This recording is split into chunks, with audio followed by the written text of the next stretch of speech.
¿Qué significa la ira de Dios? ¿Cómo se manifiesta la ira de Dios? ¿Qué entendemos por misericordia?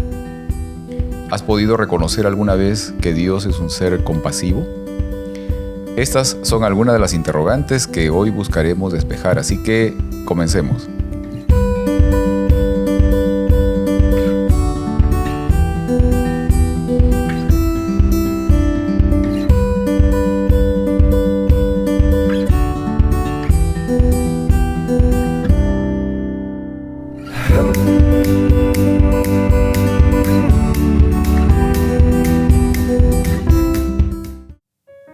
Hola, bienvenidos a este momento de estudio de la lección de escuela sabática. Hola Margarita. Hola Pedro, ¿cómo estás? Bien, bienvenida. Extrañando a Heriberto. Oh, sí. Hoy día lamentablemente no nos puede acompañar Heriberto, esperamos de que todo esté bien con él. Yo sé que tenía algunas actividades que realizar y bueno, pero esperamos que la próxima semana esté con nosotros. Así que desde acá te mandamos un saludo Heriberto y esperamos que todo esté bien contigo. Sí, pero saludos a todos los que están viendo el programa ahorita y discutiendo en su mente con nosotros. Sobre todo eso. Creo que los temas que se están dando en este trimestre son muy apropiados, muy convenientes para nuestra vida personal, para nuestra vida de relación también. Creo que están teniendo mucho impacto en ello. Y de paso, claro, les agradecemos mucho por los comentarios que han estado dejando. Al ratito ahorita empiezo también a nombrar algunos comentarios que nos han dejado. Los apreciamos mucho y claro, agradecemos también el hecho de que acompañen esta transmisión, estos videos, este mensaje que se trae con mucho aprecio también. Pero ¿qué tal si empezamos con una oración, Margarita? Sí, ¿Quieres orar? Sí, oremos. Querido Padre, gracias por estar con nosotros. Gracias por acompañarnos. Gracias por la oportunidad de aún poder compartir tu palabra y tu amor en estas maneras. Dios, bendícenos mientras que hablamos y pensamos en ti, que sea algo guiado por tu Espíritu Santo y una bendición que caiga en corazones abiertos y oídos receptivos. En el nombre de Jesús. Amén. Amén. Amén. Y tenemos la lección número 5. El título es La ira del amor divino. Y quiero leer del libro de Salmos, el capítulo 78, los versículos 36 al 39. Y quiero leer de la Nueva Biblia Viva. Dice, pero solo de boca lo seguían. Le mentían con la lengua. Lejos andaba su corazón. No cumplían con su pacto. Pero él fue misericordioso. Les perdonaba sus pecados y no los destruía. Una y otra vez contuvo su ira, porque se acordaba que eran simples mortales, que en un momento se desvanecen como un soplo del viento y nunca regresan. Es interesante, aquí el Salmos menciona algunas características o algunos asuntos, algunos aspectos de cómo es Dios, o sea, del carácter de Dios. Y él menciona, por ejemplo, acá los Salmos mencionan la palabra misericordioso. ¿Qué será ser misericordioso? ¿Cómo es ser misericordioso? ¿De qué manera se puede ser misericordioso? No sé qué idea tienes de ser misericordioso, Margarita. Pues me parece que la misericordia es cuando alguien merece algo, pero no se le da la consecuencia de lo que merece. La persona que debe dar el castigo se aparta y es más benigno con lo que se merece la otra persona. Creo que sí, o sea, creo que hay mucho de eso, ¿no? En buena medida, digamos, la persona que ofrece misericordia también se encuentra en un estatus, en una posición de cierto poder, de ejercer incluso autoridad o de poder ejercer algún tipo de sanción, castigo o daño a la otra parte, ¿no? Uh-huh. Entonces, pero no lo hace, digamos, y en esa medida es que se puede manifestar este elemento de la misericordia, ¿no? Ahora, es curioso de que, o sea, en el Salmo se menciona esto como uno de los caracteres de Dios, o sea, una característica de Dios, justamente esa, ¿no? De ser misericordioso. O sea, está en posición, está en la condición de poder ejercer una sanción, en este caso sobre el ser humano, pero acá dice que se detiene y no lo hace, ¿no? Me parece como que las personas que dan misericordia se elevan en algún sentido. Ajá. Porque Dios en su misericordia se acuerda de nosotros y nos conoce. Pero en cambio, cuando no eres misericordioso es porque quizá no realmente comprendes o ves la persona detrás de eso, sino que nada más estás viendo el acto o lo que está pasando ahí en el momento. Pero alguien misericordioso ve más allá. Entonces uno se eleva a sí mismo al ser misericordioso. Por ejemplo, él dice acá, se acordaba que eran simples mortales. Misericordia en el sentido de que alguien te hizo algo feo en el carro y se metió, pero pues te acuerdas que todos tenemos cosas en la vida, estreses, y a lo mejor era un día malo para esa persona o tenía mucha prisa para llegar a algún lado, ¿no? Entonces uno es misericordioso y se eleva al mostrar misericordia. Así es. Y esa es una característica, digamos, muy frecuente en la que algunos escritores en los libros de la Biblia han manifestado respecto de Dios. O sea, por ejemplo, uno de ellos, y tal vez lo vamos a ver en un momento, es el caso de Jonás también. O sea, que justamente manifestaba eso. O sea, le decía a Dios, yo sé que tú eres misericordioso. O como dice aquí, o sea, eres misericordioso, eres un ser perdonador. O sea, eres alguien que no toma en cuenta las faltas de las personas, los pecados, ¿no? Y no los destruyes.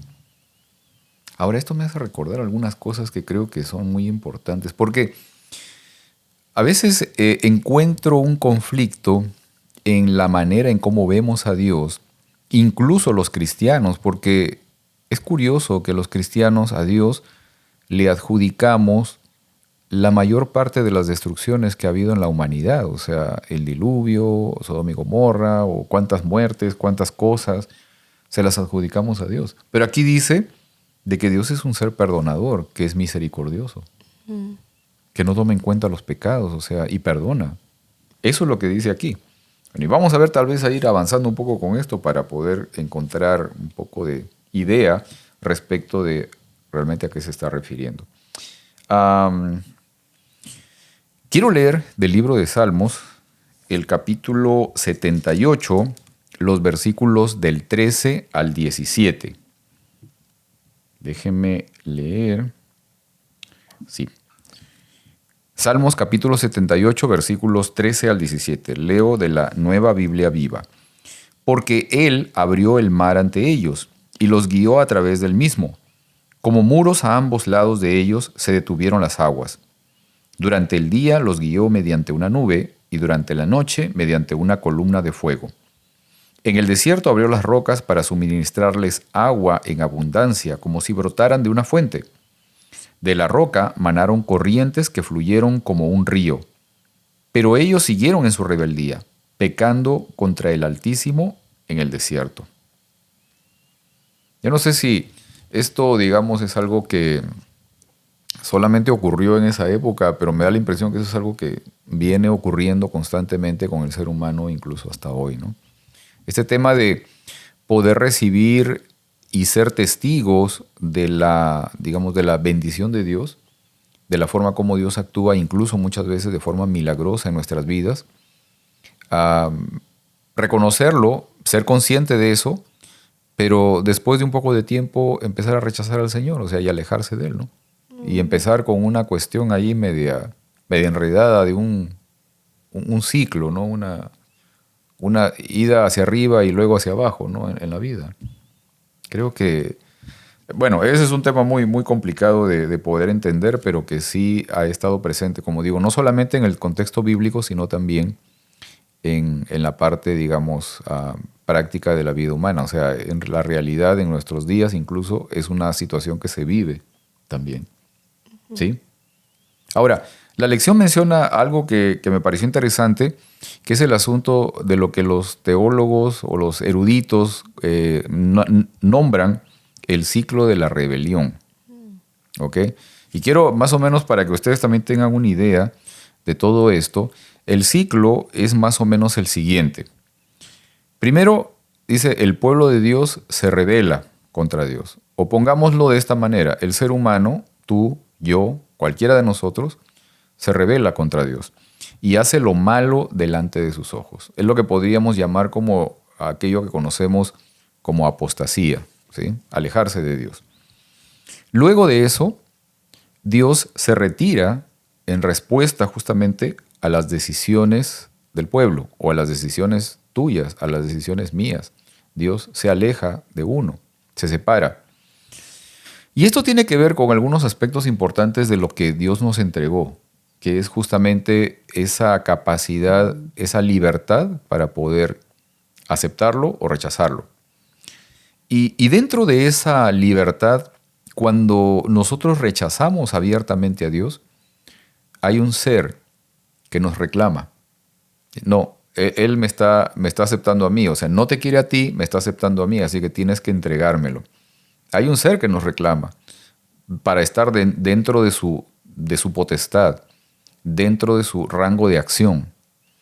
Y en algunas ocasiones pasa eso, y creo que eso es lo que muchas veces ha pasado a lo largo de la historia de la humanidad, es lo que se registra en la Biblia también. Y este ser obviamente no busca lo mejor para nosotros, sino que busca nuestra destrucción. Luego de eso, el pueblo, es lo que dice la lección, ustedes pueden verlo en su lección de escuela sabática o los estudiosos también, los eruditos teológicos mencionan esto. El pueblo es oprimido por naciones extranjeras, o en todo caso se empiezan a recibir tal vez las consecuencias de nuestras propias decisiones. Ahora es interesante que, por ejemplo, Margarita, en el tema del bíblico, en la antigüedad, el pueblo de Israel caía en desgracia frente a otros pueblos, frente a otras naciones, pero aquí también estaba en juego el hecho de que Dios es el más poderoso. O sea, porque esos otros pueblos representaban a otras deidades, a otros poderes. Obviamente representaban al enemigo. O sea, estaba en juego eso, esa situación de que Dios es más poderoso. Después de esto, el pueblo, la nación o las personas claman a Dios, ¿no? Piden a Dios. O sea, le suplican por su liberación. Le suplican por encontrar una salida a su desgracia. Después de eso, Dios los libera, ¿no? La acción de Dios siempre es de poder entregar libertad, de poder entregar bienestar, ¿no? a las personas. Y es curioso de que Dios no te sujeta, o sea, Dios siempre te entrega libertad. O sea, Él es el que te libera y te deja libre. ¿Ok? Las decisiones de uno son las que los llevan a mantener esa libertad o a encontrar esclavitud en el pecado. Y el ciclo termina nuevamente con el asunto de que el pueblo o las personas vuelven otra vez a rebelarse contra Dios. O sea, haciendo uso de su libertad, nuevamente vuelven a alejarse de Dios, a rechazar al Señor. Ahora, es interesante esto, ¿no? Cuando caen en desgracia, ellos, digamos las personas, tú, yo, para poder alejarnos del Señor no necesitamos nada más que tomar la decisión de hacerlo. Pero para poder revertir eso, o sea, para poder salir de la situación de desgracia, para poder regresar nuevamente al Señor, necesitamos de la acción de Dios. Necesitamos un libertador. ¿Sí? O sea, cuando nos alejamos de Dios, lo hacemos por nuestra propia voluntad. Pero para acercarnos al Señor, para poder, no tanto para acercarnos al Señor, sino para poder encontrar justamente esa posibilidad de ser sacados de la situación en la que podamos encontrarnos, necesitamos la acción de Dios en nuestra vida. Esto me hace pensar mucho en la dopamina. Ajá, a ver. Okay. En la dopamina por cómo es el ciclo de las adicciones. Entonces, últimamente tenemos la dopamina, pues las descargas de dopamina muy disponibles en cualquier lado. Un reel, ver memes, las drogas, el alcohol, todas estas cosas nos ayudan a descargar dopamina. Y antes era mucho más difícil tener dopamina. Ahora tenemos dopamina accesible en todos lados. Se ha creado una sociedad en que todo es mucho más fácil. Entonces, una vez que alguien tiene esa descarga de dopamina, como que ese balance de dopamina y de dolor se va bajando. Entonces, para hay mucha dopamina, entonces hay algo que viene y regula eso y baja la escala, pero la escala se baja un poquito además. Llega un punto en que esta escala ya nunca sube ese normal balance. Entonces, para poder estar en balance otra vez, es bien difícil, porque ahora no solamente estás fuera de balance con lo de la dopamina, que se sube y luego se baja, sino que queda abajo. Entonces, no es como que no necesitas la dopamina para sentirte bien, sino que necesitas la dopamina para salir del dolor. Estás como en un dolor constante.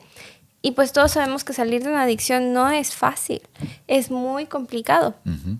Entonces, necesitas ayuda externa. Así es. Y creo que es lo mismo. Pienso en un meme que es de una oveja que la sacan, como que está en un pozo. Va el shepherd, el pastor, Ajá. saca a la oveja y la oveja se va brincando y ¡pum! Se mete al pozo otra vez. Me da mucha risa. Y Dios es mi pastor. Dios es como nuestro pastor, así somos bien tontos como ovejas. Exacto. Y nos metemos en los mismos pozos y Él siempre está para ayudarnos y sacarnos. Pero el problema es cuando no vemos que hay una ayuda externa. Ahora, esto me hace pensar también, o sea, en lo que estaba comentando hace un momento, Margarita, o sea, esta parte de que para alejarnos de Dios solo dependemos de nuestra voluntad, o sea, sencillamente decidimos empezar a caminar en dirección opuesta al Señor y ya estuvimos, ya nos vamos, ¿no? Pero en cambio, para poder regresar a Él, o sea, para poder ser, digamos, rescatados de la situación en la que nos encontremos, necesitamos un libertador, o sea, necesitamos alguien que nos pueda rescatar justamente. O sea, ¿por qué crees de que para alejarte de Dios eres libre, pero para liberarte del mal es mucho más complicado y necesitas un libertador? ¿Qué pasará allí? Yo creo que va con esto de los temas de... Es algo que no solamente es algo emocional, es algo físico, biológico, porque todo lo que nos aleja también nos cambia internamente. Ujú. Entonces se hace mucho más difícil. No es como una adicción, no es como que nada más decides. Es Exacto. una dependencia física. Entonces nos acostumbramos a ese malestar que no sabemos lo que es estar bien.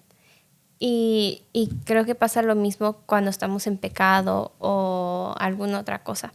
En definitiva, yo pienso que sí, o sea, porque de alguna o de otra manera el entrar en pecado altera, afecta definitivamente tu cuerpo, tu mente y no solamente eso, también el espíritu, obviamente, ¿no? Pero creo que no me gusta eso de decir que es complicado. O Ok. sea, creo que cuesta más, pero no es complicado. Porque cuando vemos algo y pensamos que es complicado, no lo logramos. Pero cuando no vemos esa complicación, se nos hace mucho más fácil. Y creo que una gran parte es ese pensamiento de pensar que es complicado. Creo que el precio es muy grande y el precio fue Cristo en la cruz, pero Él ya lo pagó. Entonces no es difícil. No es difícil restaurar tu salud. No es difícil restaurar el volver a Dios. Es fácil. Pero a nadie le gusta saber que es fácil porque les gusta quedarse en lo mal. Porque, ay, qué difícil, pobrecito de mí. Pero no es fácil. Lo que cuesta es decidir que es fácil y dejarse ir. Claro, es posible, ¿no? Yo pienso que, o sea, aquí hay un elemento también importante de poder reconocer y es el hecho de que, como había mencionado antes, o sea, Dios te entrega libertad, nos da la libertad, pero cuando nos vamos al otro lado, hay un ser que no quiere dejarnos libre. O sea, hay alguien ahí que quiere tenernos prisioneros. Por eso tal vez el tema de que existen alteraciones, como mencionabas, o sea, en nuestra condición física, en nuestra parte mental, que tratan, digamos, de cierta manera, mantenernos atados a esa situación en la que podemos estar viviendo, producto de nuestras decisiones equivocadas. O sea, aquello que conocemos como el pecado, ¿no? O sea, pasa todo eso, ¿no? Ok. Ahora, dentro de lo que estuvimos viendo como esto del ciclo de la rebelión, ¿Cómo podemos entender entonces ahora lo que significa la ira de Dios? O sea, ¿cómo podríamos definir aquello que significa la ira de Dios? Sí, está difícil. ¿Sí? A ver. Ahora, no creo que, bueno, vamos a irlo viendo, porque en realidad en este asunto del ciclo de rebelión hay algo muy interesante. O sea, la gente, digamos, tú, yo, tenemos libertad. Si estamos con el Señor, tenemos libertad. Pero en algún momento puede pasar de que empezamos a separarnos del Señor, producto de nuestra libertad. Pero en esa medida en que nos vamos alejando, llegamos a un punto donde ya entramos en eso que espiritualmente se conoce como rebelión o la apostasía, ¿no? O sea, nos alejamos tanto que sencillamente ya le pertenecemos a alguien más. Ahora, nosotros lo hemos estado viendo en el ciclo de la rebelión, que producto de ese alejamiento del Señor, las personas empezaban a cosechar situaciones que no deseaban en realidad, ¿no? Desgracias. Y ellos le llamaban a todo eso la ira de Dios. Ujú. ¿Pero qué es en realidad la ira de Dios? ¿Es que Dios está enojado porque te alejaste y empieza a castigarte? ¿Es que acaso empieza Dios a quererte, digamos, convencer de que hiciste algo malo y necesitas regresar a Él para que te vaya bien? ¿Ese es el papel de Dios? ¿Ese es el carácter? ¿Esa es la intención de Dios, del Dios de amor? O sea, de que realmente tú lo ames a Él, pero que, digamos, tu amor por Él va a ser condicionado a que si no lo amas, te va a castigar porque no lo amas. A ver, está difícil este concepto porque no quiero decir que Dios está limitado. O sea, Dios no está limitado. Él podría, pero decide no intervenir. Entonces, la consecuencia del pecado es la muerte, pero no porque Dios nos mata, sino porque hay alguien más que nos mata, que es Satanás, la contraparte, ¿no? Okay. El malo de la historia, ¿no? Y la ira de Dios, ya hemos hablado de esto antes, no sé si aquí, pero yo creo que sí. La ira es como que la emoción que está enfrente del dolor. Entonces yo creo que Dios siente un dolor muy profundo. Me acuerdo cuando mis papás me pegaban con el cinto. Una pausa para que todos... No comento mucho eso. A veces estaban muy enojados, pero tomaron clases y les dijeron que no deben de pegarle a los niños cuando estén enojados, sino que cuando estén calmados, porque el niño no entiende. Entonces, la ira no es que estaban enojados conmigo, porque no estaban estaban muy dolidos con mis acciones. Mis acciones le habían causado mucho dolor y eso se manifestaba en ira. Ya después de procesarlo, era un dolor muy profundo que yo había causado. Entonces, pues, y el dolor de Dios por nosotros es porque nos ve sufrir. Entonces, la ira de Dios es eso como de que ¿por qué sufren? Si yo les doy todo, ¿que para qué sufren?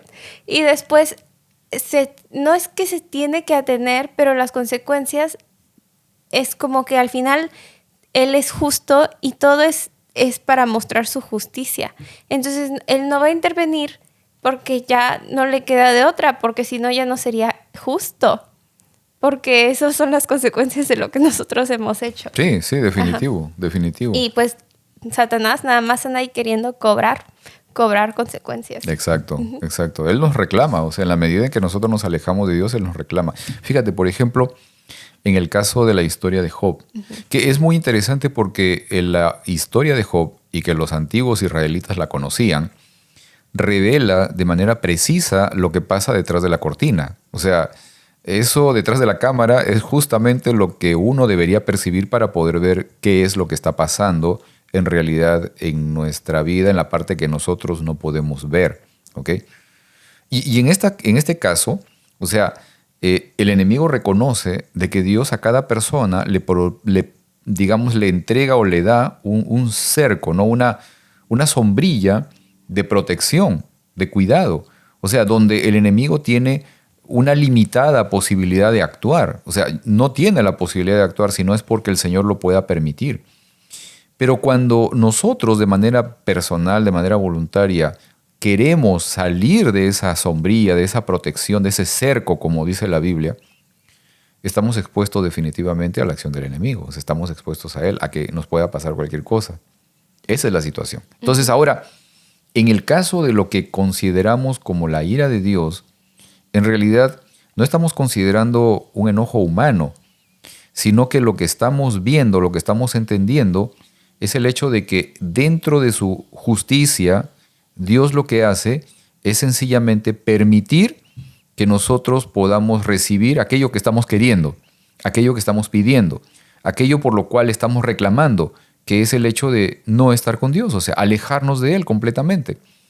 Eso es lo que ocurre, o sea, eso es lo que podemos encontrar y reconocer que es la ira de Dios. El hecho sencillo de que Dios permite de que salgas de su espectro de protección.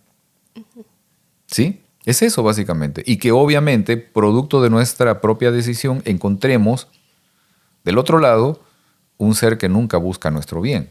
Y que una vez que nos tiene en su poder, no quiere liberarnos.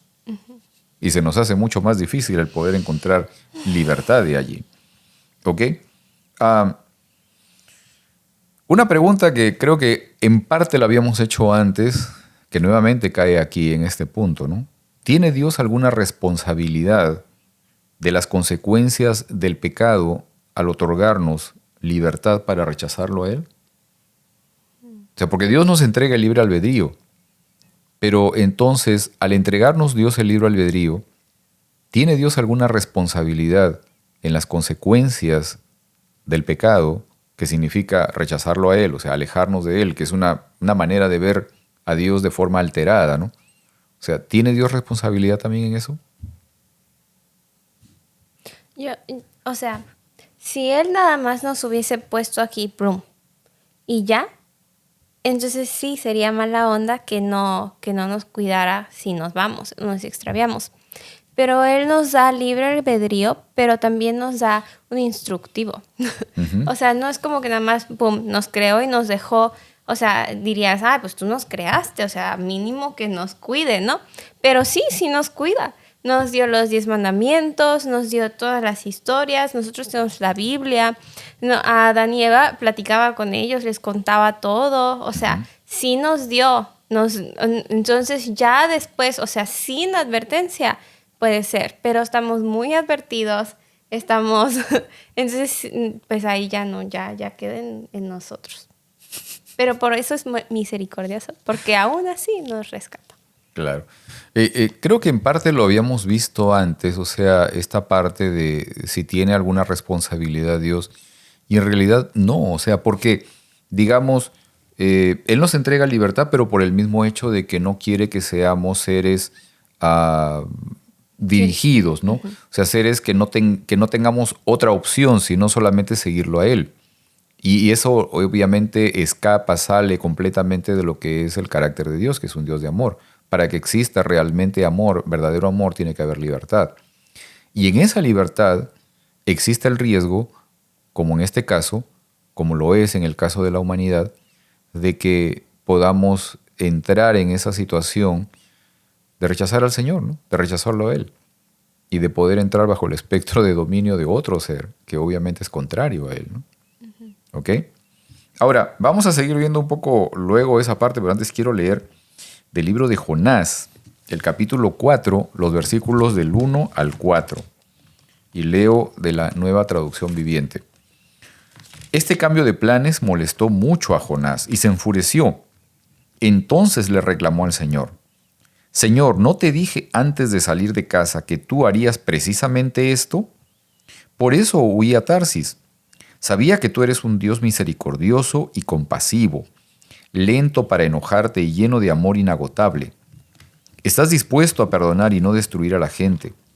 Quítame la vida ahora, Señor. Prefiero estar muerto y no vivo, si lo que yo predije no sucederá. El Señor le respondió: ¿te parece bien enojarte por esto? Bueno, todos conocemos la historia de Jonás, ¿no? Y supuestamente su desobediencia y todo eso, ¿no? No sé en realidad qué cosa lo habrá llevado a Jonás de estrictamente a hacer todo lo que hizo, ¿no? Primero, escapar. Sencillamente se fue en dirección contraria a donde estaba la ciudad de Nínive, a donde tenía que llegar. Y después todo lo que pasó, ¿no? Después el tema de que estuvo en el pez, en el gran pez, durante 3 días. Pero después al final fue a Nínive a predicar, ¿no? Y su predicación fue tan, no sé, tan escueta, tan simple, ¿no? Que dice que recorrió, no sé, en un día nada más recorrió todo Nínive, o sea, recorrió en un solo día y se paraba seguramente en algún punto y en 3 días el Señor va a destruir esto si ustedes no se arrepienten. Y siguió por otro lado y lo mismo y eso fue todo fue toda su predicación, ¿no? Eso fue todo el mensaje que empezó a dar. Yo no sé tal vez si no sé si Jonás parece que sí, tenía un rechazo bien marcado contra esta gente, ¿no? Ujú. ¿Ya? Yo no sé si, por ejemplo, probablemente pueda ser de que de alguna manera él mismo se haya visto afectado, se haya visto atacado o dañado de cierta manera por estas personas. Probablemente No algún ser sabemos. querido, no lo sabemos. O sea, yo no sé si En la historia. no sé, un hermano No sé si han de visto Jonás, no sé, ¿no? VeggieTales. Vamos a ver la historia de Jonás. Sí, la historia de Jonás se pegan con pescados. Entonces, VeggieTales. me imaginé que, porque era un pueblo marinero. Oh, sí, también, sí, sí. Entonces me imagino que a un familiar de Jonás le pegaron con un pescado. Claro, o sea, es posible que Jonás haya experimentado, digamos, esa situación de aversión contra estas personas producto de algún daño que recibió él o algún ser querido de él. O sea, es muy posible. Ahora, en esta parte, o sea, porque aquí Jonás habla de una característica más de Dios. Perdón, también A ver. pienso que eran malos. Sí lo eran. Sí, pero no sé si ustedes saben Watergate y diferentes cosas de gente muy mala. Uh-huh. Y todos pensamos que ellos merecen morir porque realmente hicieron cosas muy malas. Las Sí, personas sí. que están en tráfico de niños. Sí, sí, sí. Entonces imagínate que alguien te manda a predicarles a ellos. No, pues qué horrible. Y más todavía si por algún motivo, por ejemplo, algún ser querido tuyo haya, digamos, Pasado haya por sido algo así. víctima de estas personas y tú tienes que ir a predicarles a estas personas sabiendo la posibilidad de que Dios al final los va a perdonar. Solo para poner en contexto. Ajá. O sea, Exacto. imagínense ponerse en ese lugar. Entonces yo, como Jonás, tampoco querría ir.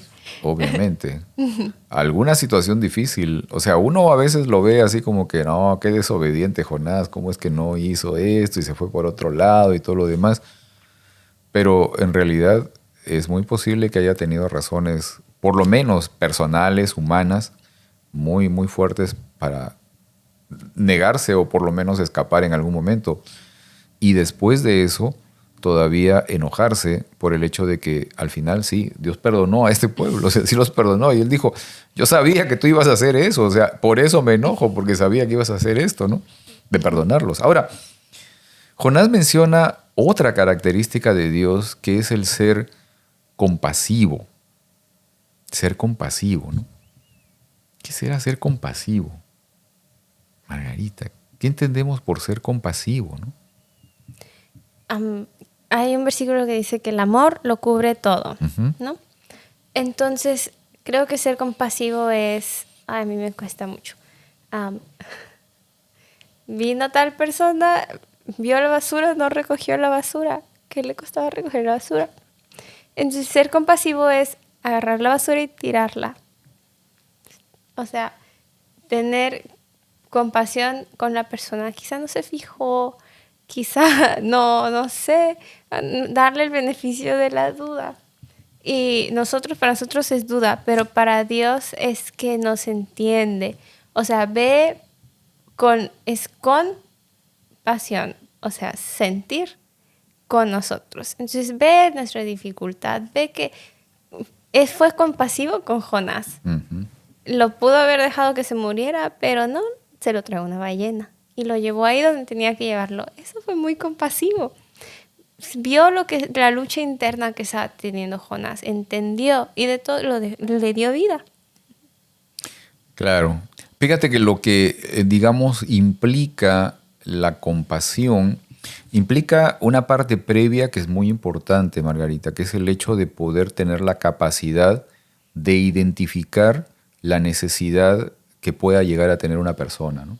O sea, esto es muy importante y yo lo menciono porque quizás, o sea, yo puedo reconocer que en mí mismo, o sea, a mí se me hace difícil a veces, puedo ver la necesidad al frente mío y a veces ni la reconozco, o sea, no la puedo ver. Quizás muchas personas tienen esa dificultad, pero eso es ser compasivo, o sea, la compasión empieza con ese paso, esa primera parte que es la capacidad, la habilidad de poder identificar la necesidad de una persona. Y luego de eso, poder ver la forma como aliviar la necesidad de esa persona. O sea, implica esas dos cosas. O sea, el paso siguiente, obviamente, es el de poder ver la manera como aliviar, cómo solucionar o cómo ayudar a la persona en la necesidad que tiene. Claro. Y creo que en ese sentido de poder identificarse con las personas, hay como simpatía y empatía, la diferencia. Empatía es que uno puede como que sentir y es porque entiende, es eso de entendimiento. Y el entendimiento otra vez nos pone en un lugar superior. Así es. Siempre hay que buscar entender, porque por todo lo que se puede, porque hay unas cosas que nunca vamos a entender. Pero nos pone en una posición superior el poder entender a la otra persona. Y no me acuerdo a qué iba. Yo me acuerdo que hace un rato, bueno, antes de empezar con esta transmisión, me estabas comentando, Margarita, de algo que, o sea, tenías en mente con respecto a estos asuntos que estamos viendo ahorita, ¿no? Y el tema de, por ejemplo, el tema de suicidios, en fin. O sea, ¿cómo encaja eso aquí, ¿no? Lo que nos ibas a comentar. Pues, a ver, creo que el suicidio es como autodestrucción, ¿no? Y la autodestrucción es porque uno deja de ver una razón por cual vivir y la vida es un regalo de Dios, ¿no? Entonces es muy difícil hablar sobre el suicidio porque pues es algo que pues muchas veces no lo podemos separar de nosotros mismos. Si alguien de nuestros familiares se suicida, nos queremos culpar o qué pudimos haber hecho, etcétera. Pero bueno, hay unos estudios que se han hecho sobre el por qué hay más suicidios en hombres que en mujeres. Y el por qué es esto. Y muchas de las cosas que ellos dicen es porque pues falta de propósito o falta de ser necesitado. Como que ya no ven cuál es su papel en este mundo y como que su vida es más una carga que algo bueno, entonces desaparece su razón por vivir. Piensan que se les sería más fácil a todas las personas alrededor de ellos que si ellos no estuvieran. Entonces, bueno, ¿a qué iba con esto? Pues cuando nosotros nos alejamos de Dios o rechazamos, entonces vamos en un camino de autodestrucción. Exacto, sí. Y es porque nosotros rechazamos nuestro propósito. O sea, Dios cuando nos da propósito, el estar con Dios es propósito. Y podemos encontrar propósito en otras cosas, pero en algún punto vamos a ver que es vacío, que llega a nada. O sea, el dinero, el poder, cualquier otra cosa que nos podamos poner de propósito, no vamos a encontrar si no es Dios. Claro, es lo que decía Salomón, ¿no? En el hecho de que cualquier, Todo es digamos, vanidad. propósito en nuestra vida sin Dios es vanidad, ¿no? O sea, no sirve de nada en realidad. Y es cierto, o sea, el depositar nuestra confianza, nuestra seguridad en lo material, por ejemplo, en nuestra capacidad física, en nuestras habilidades, en nuestra experiencia, en nuestra inteligencia, las amistades, las relaciones, etcétera, todo puede desaparecer de un momento a otro. Todo, ¿no? Y esto encaja de cómo Dios nos conoce tan bien que por eso nos da propósito. O sea, desde que nacemos nos da propósito. Y aunque nosotros no lo pensemos o no estemos conscientes de qué es, está dentro de nosotros. Y muchas veces hacemos lo contrario y uno sabe cuando está haciendo lo contrario, pero llega un punto que ya no sientes eso, como que ya te fuiste tanto de que no hay ese que te jale. Entonces, siempre que uno sienta como que eso de que yo debería yo podría veo una necesidad, o algo que le ayude a ayudar a otras personas, hágalo, porque ese es nuestro propósito. Así es, definitivo. O sea, y es real un asunto que estabas comentando ahorita, Margarita. O sea, que Dios nos entrega propósito en realidad en la vida, ¿no? Tenemos un propósito en esta vida que Dios nos ha dado. Y entre más cerca a Dios, más compasivos somos. Exacto. Entonces, más parecidos a Él. Amén. Lo que nos lleva a ser misericordiosos. Claro, claro que sí, claro que sí. Ahora, hablando sobre esa parte, quiero leer, ya para ir terminando, quiero leer en el libro de Romanos, el capítulo 12, los versículos 19 al 21. Tengo un par de versículos aquí de Romanos que me parecen muy, muy interesantes y quiero compartirlo con ustedes. Romanos capítulo 12, versículos 19 al 21. Leo de la Nueva Traducción Viviente. Queridos amigos, nunca tomen venganza. Dejen que se encargue la justa ira de Dios. Pues dicen las Escrituras, yo tomaré venganza, yo les pagaré lo que se merecen, dice el Señor. En cambio, si tus enemigos tienen hambre, dales de comer. Si tienen sed, dales de beber. Al hacer eso, amontonarás carbones encendidos de vergüenza sobre su cabeza. No dejen que el mal los venza, más bien venzan el mal haciendo el bien. ¿Has podido ver alguna vez en tu vida la compasión de Dios? ¿La misericordia de Dios? Sí, en mí misma. En ti misma. Bueno, Sí. tal vez en algún momento nos comentas eso, Margarita. Ahora, una pregunta tal vez un poco más, no sé, no quiero usar la palabra complicada, ¿eh? Pero un poco más tal vez difícil de poder expresar, ¿no? ¿Hemos podido mostrar compasión por alguna persona en algún momento? Probablemente sí. ¿De qué manera? ¿De qué manera recuerdas eso? A ver. Pues creo que va en detalles, en cositas chiquitas. Ujú. Pero creo que todo esto va en nuestros pequeños hábitos.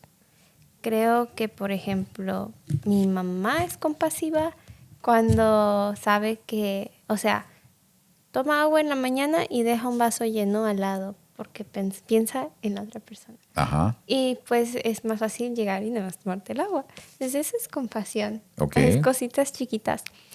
Y después hay formas grandes. Cuando nosotros quizá tienes algo, una comida, y ves a alguien más y te la quieres comer, pero se la das a la persona.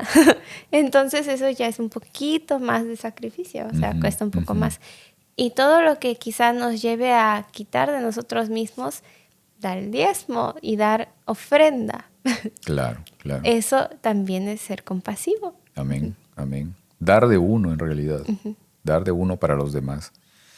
Ahora, de manera práctica, ¿no? En nuestra vida diaria, en el tráfico, que usualmente los fines de semana a veces el tráfico se pone horrible acá también ya, en el tráfico, en el trabajo, en los estudios, en la casa, en los quehaceres, con los compañeros, con los amigos, tal vez en la casa con los hijos, con el esposo, con la esposa, con los padres.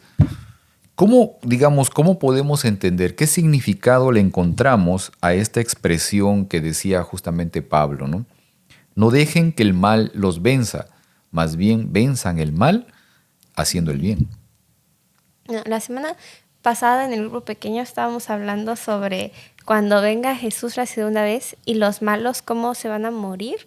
Pero no es que mueren porque Dios los mata, sino porque la presencia de Dios, que es tan buena, ellos no lo soportan. Entonces, no sé si a ustedes les ha pasado que hay alguien que los odia, que los trata tan mal, pero te odian porque tú eres bueno. O sea, te odian porque haces las cosas bien, porque estás feliz y solo por eso te odian. Y entonces, ¿cómo hacerle para que se incomoden aún más? Pues seguir haciendo las cosas bien. Fíjate, o sea, lo que menciona Pablo, no reducirse a su nivel. Exacto. Porque enojarte o salir de tu buen lugar solo los va a hacer como que sentir, ya, los hice enojar, no son perfectos. Ser compasivos con esas personas. Porque en definitiva pienso que si una persona, digamos, desarrolla algún sentimiento tan contrario a uno, es porque tiene algún problema interno. O sea, O, por ejemplo, ¿no? Yo conozco de alguien, ¿no? A veces ahí algunos amigos comentan de otra persona que incluso en la calle, o sea, no puede estar tranquilo, digamos, en el asunto de que ve cualquier cosa y está gritándole a alguien, ¿no? Baja la ventana y empieza a gritarle a alguien, oye, esto, lo otro, ¿no? O va digamos, en lo que tiene que hacer y siempre anda enojado y siempre anda haciendo esto, no lo otro. O sea, es una persona que definitivamente tiene alguna fractura dentro en su vida, o sea, o hay muchas cosas ahí que están completamente mal, ¿no? Y necesita reponerse, necesita aliviarse, sanarse, ¿no? Sanar las heridas que tiene dentro, o sea, porque eso es lo que refleja al final en su vida, ¿no? Eso es lo que sale. Uh-huh. Sí. En esa parte, o sea, ¿cómo entendemos esto, no? De que no nos dejemos vencer por el mal, sino que venzamos el mal haciendo el bien, ¿no? Uh-huh. Y lo otro, o sea, el comentario que hace también, la recomendación que hace Pablo, ¿no? De que si esa persona que tal vez por algún motivo, qué sé yo, que tú a veces ni entiendes, tiene algún rechazo contigo, si tú puedes ver la necesidad que tiene esa persona, busca suplirla, ¿no? Como dice aquí, si esa persona tiene hambre, dale de comer. Si tiene sed, dale de beber. Si tal vez tiene frío, dale abrigo, ¿no? Si tal vez necesita alguna otra cosa, ayúdalo, apóyalo, ¿no? Búscale tal vez encontrar la solución a su necesidad. Haciendo esto, dice, acumularás ascuas, dicen en alguna versión, ¿no? Carbones encendidos de vergüenza, o sea, y la sobre verdad, su cabeza. Hace mucho sentido porque no sé si, o sea, yo siento como que soy bien un bebé en el sentido de que si tengo hambre, estoy enojada. Si tengo sueño, estoy enojada. ¿Qué más? Si cualquier cosita que me cambie como que cosa básica, entonces todo lo que hay que hacer es dármelo de comer, dejarme dormir un ratito y ¡bum! Me compongo. Así como las propagandas esas que salen de que tienes hambre y te dan algo de comer y ya te transformas. Entonces, literal, si tuviese hambre, dale de comer. Si tienes sed, dale de beber. O sea, es lo único. Está fácil. Eso sí. A veces el único problema, por lo menos digo, hablando de mí, no sé, personalmente, a veces el mayor problema para mí es identificar la necesidad del otro. Uh-huh. Que eso también es una posibilidad de pedírselo al Señor, o sea, de que nos ayude a poder tener esa capacidad, esa habilidad, ¿no? De poder identificar la necesidad de otra persona para poderla suplir. Interesante el tema. Sí. Interesante el tema. Y todo esto, obviamente, tiene que ver con las características de Dios, porque al final Dios es amor y es misericordioso y compasivo con cada uno de nosotros, porque busca nuestra salvación. Así es. Espero que esto haya sido de mucha bendición para ustedes, como lo está haciendo para nosotros también. Sí. Así es. Un gusto. Déjame, no quiero terminar esto sin antes mencionar a los comentarios. Aquí han estado. Hola, está Julia. Brenda. Julia Núñez. Aquí está Ramiro Silva. También. Hola, Ramiro Silva Camacho. También está Vianey Gómez. Es mi tía. Okay. Tía Vianey. Así es, muchas gracias por sus comentarios. Héctor David Núñez Salazar. Mi tío Sí, Teto. también, muy bien. Muchas gracias, Héctor, por acompañarnos también. Y también está aquí Abigail Hernández. También, muy bien. Y Brenda, por supuesto. Brenda Galindo, por supuesto. Ahí está. Ay. Sí, muchas gracias por sus comentarios. Los apreciamos mucho, los valoramos. Y obviamente esto nos anima también para poder seguir adelante mandando o compartiendo con ustedes este mensaje de esperanza. Gracias. Así es. ¿Qué tal si oramos para terminar? Vamos a orar. Gracias, Señor, por tu bendición. Gracias por este momento también. Gracias por tu palabra, por tu amor, por tu misericordia, por ser compasivo con nosotros, Señor, por ser paciente también, por permitirnos tener siempre una esperanza, un propósito a tu lado. Gracias, Señor, por ello.